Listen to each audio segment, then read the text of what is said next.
ஆங்கிலம் படிங்கடா. நாளைக்கு உலகத்தையே இயக்கக்கூடிய மொழி ஆங்கிலம் தான். உன்னுடைய பண்பாடு, உன்னுடைய கலாச்சாரத்த நீ தெரிஞ்சுக்கணும். அதுக்காக நீ தமிழ் ஒரு பக்கம் படிச்சாலும், ஆங்கிலம் தான் உனக்கு தேவை. நாளைக்கு இந்த உலகத்துல உன்னுடைய அடையாளத்த நீ ஏற்படுத்தணும்னா, அந்த ஆங்கிலம் உனக்கு தேவை அப்படின்னு கத்துக் குடுத்தவர் பெரியார். இன்னைக்கு தமிழ்நாட்ட சேர்ந்தவர்கள் எத்தன பேர் உலக அளவுல முக்கியமான பொசிஷன்ஸ்ல உட்கார்ந்து இருக்கிறாங்க.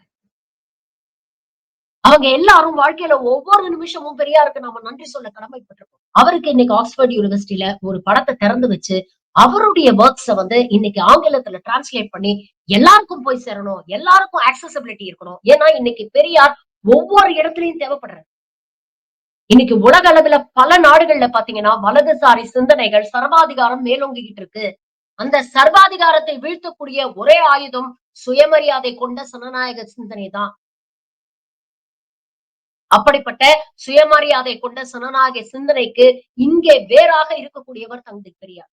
அவர் செஞ்ச விஷயத்துக்கு இதெல்லாம் ரொம்ப சின்னது.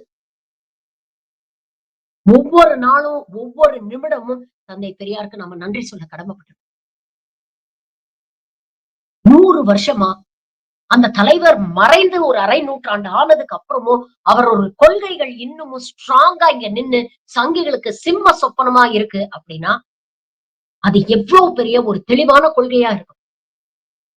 எவ்வளவு கருத்தியல் ஆழம் மிக்க ஒரு கொள்கையா இருக்கும். அதனால தானே இன்னைக்கும் சங்கிகளுக்கு பெரியார் அப்படிங்கிற ஒரு வார்த்தை அவ்வளவு எரிச்சலையும், அவ்வளவு பயத்தையும் ஏற்படுத்துது. அப்படிப்பட்ட பெரியார கொள்கை தலைவர் அப்படின்னு சொல்லிட்டு, வெட்கமே இல்லாம மாநாட்டுக்கு முன்னால மழை வரக்கூடாதுன்னு ஒரு கூட்டம் யாகம் பண்ணிட்டு இருக்கு. இன்னொரு கூட்டம் அண்ணா, திராவிடம் அப்படிங்கிற பெயரெல்லாம் கட்சியில மட்டும் வச்சுக்கிட்டு, ஒரு இம்மி அளவு கூட சுயமரியாதை இல்லாம, போறவன் வரவன் கால்ல எல்லாம் விழுந்துகிட்டு இருக்கு. இப்படிப்பட்ட போலி பெரியாரிஸ்டுக்கு மத்தியில உண்மையிலேயே பெரியாருடைய கொள்கைகளை உள்வாங்கி, அதற்கு அரசியல் வடிவம் கொடுத்து, ஒரு இன்க்ளூசிவ் டெவலப்மென்ட் ஒரு குரோத் வந்து இன்னைக்கு 4½ வருஷமா களத்துல காமிச்சிட்டு இருக்குன்னா ஒரு அரசு, அந்த அரசுக்கு நாம மரியாதை கொடுக்கணும். அந்த அரச பாராட்டணும். தொடர்ந்து பெரியாரை பற்றிய சிந்தனைகளை இன்னைக்கு மக்களுக்கு கொண்டு போய் சேர்க்கிறதுல திராவிட கழகமும் சரி, திராவிட முன்னேற்ற கழகமும் சரி, பல முயற்சிகளை எடுக்கிறாங்க. அதை மனமாற நம்ம பாராட்டணும். ஏன்னா, பெரியாருடைய இந்த லெகசி இந்த தலைமுறையோட முடிஞ்சிடக்கூடாது.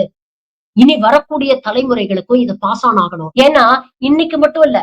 என்னைக்குமே உலக அளவுல அரசியல் இருக்கிற வரைக்கும், மனிதர்கள் வாழக்கூடிய வரைக்கும் பெரியாரும் அவர் சிந்தனைகளும் தேவைப்படும்.